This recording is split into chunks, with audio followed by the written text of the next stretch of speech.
About a year ago, last winter, I looked outside the window of my office and saw a heavy snowstorm coming down. I knew it was going to be a long commute. Decided to leave a little bit early to avoid the traffic. Madam Contest Master, honored judges, fellow Toastmasters, and honored guests. Little did I know how long the drive is going to be. Get in my car, head out on the highway, was not looking for adventure. And about 5 minutes into my drive onto the highway, I stopped. Not only I stopped, the traffic in front of me, traffic behind me, to the left, to the right, all of us stopped. We were in a traffic jam in the middle of a snowstorm. Now I figured, okay, you know what? It's slippery out. I must have skated up front. Who knows, right? It'd be cleared out in short order.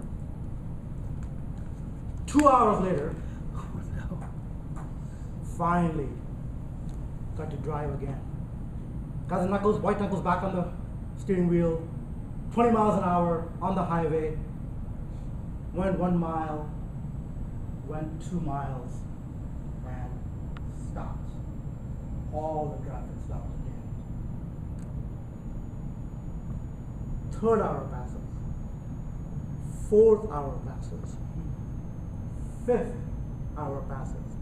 By this point, I was in winter survival mode.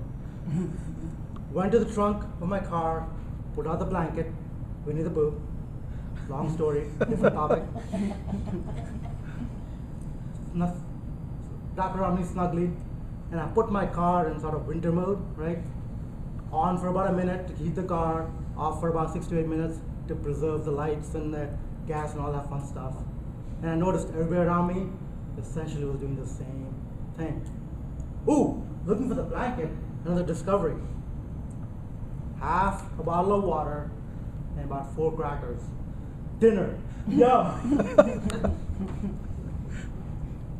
6th hour passes. 7th hour passes. 8th hour passes. 9th hour passes. Now you're probably wondering how I didn't go insane sitting out there in this parking lot in the winter. Well, I had my fancy crank radio light thing, but what, pray tell, really kept my sanity? Well, the social network, of course. I found out through Facebook that many of my Facebook friends were also stuck in the same predicament I was, and we were having a communal shared experience. Finally, at about 2 o'clock in the morning, I noticed a way out. Noticed about 50 feet ahead of me was one of those emergency turnarounds. But what was between that and me was about a foot and a foot and a half of snow. I drive a Prius, which is a great car for many, many things, but not something for trudging down heavy snow. Set a few prayers, grab the wheels, turn the wheel, and somehow my prayers must have been answered. Made to the turnaround, other side of the highway. I wanted to make it to some hotels near my work so I could get out of this night somehow. Made to the hotel and was met with a warm but cold greeting. Welcome, sir. No vacancy. Apparently, wiser people than I had quit way before and had all the rooms in the area and hotels were all booked. I could go back to my office. I had my Winnie the Pooh blanket. I could bribe this person and sleep in the lobby maybe. But wiser head of mine prevailed. Extended my search. You sure you have some rooms? Yes, sir, we have some rooms.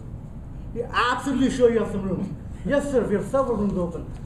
I was talking to a hotel about 8 miles north, and I didn't want to drive out there in this storm and find out there's no room.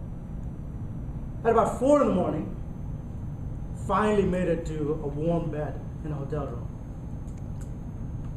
Just to put some salt on this wintry wounded tail of mine, I found out later, about the time that I got into my hotel room at 4 in the morning, the traffic finally let out and people were able to go home. In addition, remember, I left a little bit early, around 4:30, to avoid the traffic. Well, Apparently the people after me, who had left at normal time, 5:30, found out about the traffic jam and were able to take an alternate road home.